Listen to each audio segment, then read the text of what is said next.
ओम नमः शिवाय दोस्तों। तो इस बार हरितालिका तीज जो है वो कब है, कैसे मनाना है, किस विधि से मनाना है, कैसे उपवास रखना है, उसका नियम क्या है, पारणा क्या है, सारी चीज़ें आप इस वीडियो में देखने को आपको मिलेगा। तो वीडियो के लास्ट तक ज़रूर बने रहिएगा और फिर वीडियो में सारी जानकारी आपको निश्चित और सही बता दी जाएगी। तो उसी हिसाब से आप अपना व्रत कीजिए और विधिवत पूजा कीजिए।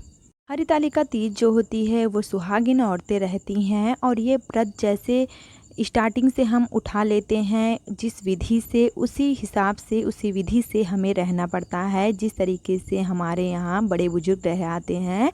लेकिन इसके कुछ निश्चित नियम हैं। यह व्रत जो होता है वो एक बार छोड़ देने पे दोबारा आप नहीं उठा सकते हैं। यह व्रत पति के लंबी आयु के लिए होती है और यह व्रत जो होता है वहाँ इस व्रत में भोलेनाथ, पार्वती माता और संग गणेश की पूजा होती है, यानी कि शिव परिवार की पूजा होती है। तो ये जो व्रत है ये आप 2023 में आप किस दिन रहना है और क्या नियम का पालन करना है और किस विधि विधान से पूजा पाठ करना है, किस मुहूर्त में करना है। राहु काल भी लगने वाला है तो उसमें तो अशुभ मुहूर्त रहता है, पूजा बिल्कुल भी नहीं करना है। सारी चीज़ें आपको मैं बता दूंगी।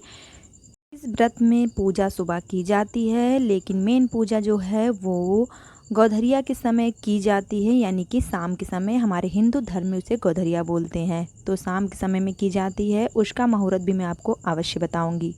इस व्रत का नियम है कि आप एक दिन पहले जो भी खाएं लहसुन प्याज हो सके तो बरका दें और फिर आपको सुबह 3 बजे, अगर आपके यहाँ सरगी चलता है, आपके यहाँ जिस तरीके से रीति रिवाज है उस तरीके से आप सुबह लिक्विड या फिर कुछ सरगी खा सकते हैं सुबह 3 बजे। यहाँ व्रत निर्जला है तो इसमें पानी नहीं पिया जाता है। 24 घंटे का व्रत होता है, पूरा दिन पूरा रात। उसके कल आपको पारणा करना रहता है। तो पारणा का समय भी आगे वीडियो में आपको देखने को मिलेगा।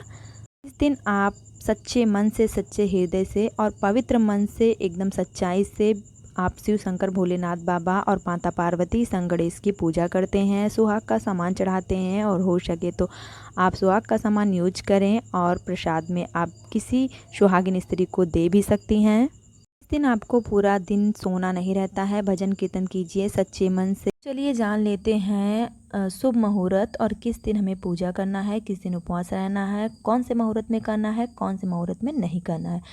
तो इस बार हमें जो हरितालिका तीज का व्रत है वो 18 सितंबर 2023 दिन सोमवार के दिन हमें रहना है। अच्छे तृतीया तिथि प्रारंभ जो है वो 17 सितंबर रविवार सुबह 11:10 से हो जाएगा। समाप्त कब है? 18 सितंबर सोमवार दोपहर 12:39 पे समाप्ति है। लेकिन हमारे यहाँ उदया तिथि को ज़्यादा महत्व दिया जाता है, इसलिए ये जो पर्व है हम 18 तारीख को रहेंगे दिन सोमवार।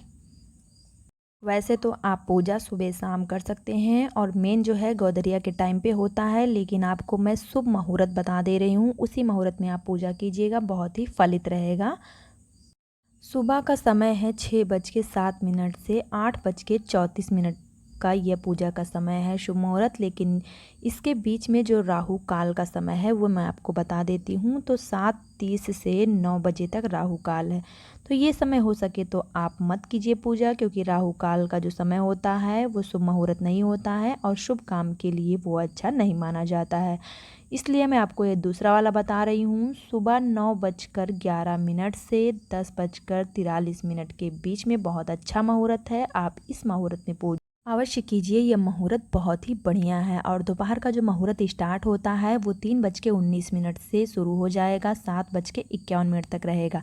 अब मैं आपको विशेष जो प्रदोष काल का मुहूर्त है वो बताने जा रही हूँ। और इसमें शंकर भोलेनाथ बाबा और पार्वती माता बहुत ही प्रसन्न होती हैं, बहुत ही फलित होता है।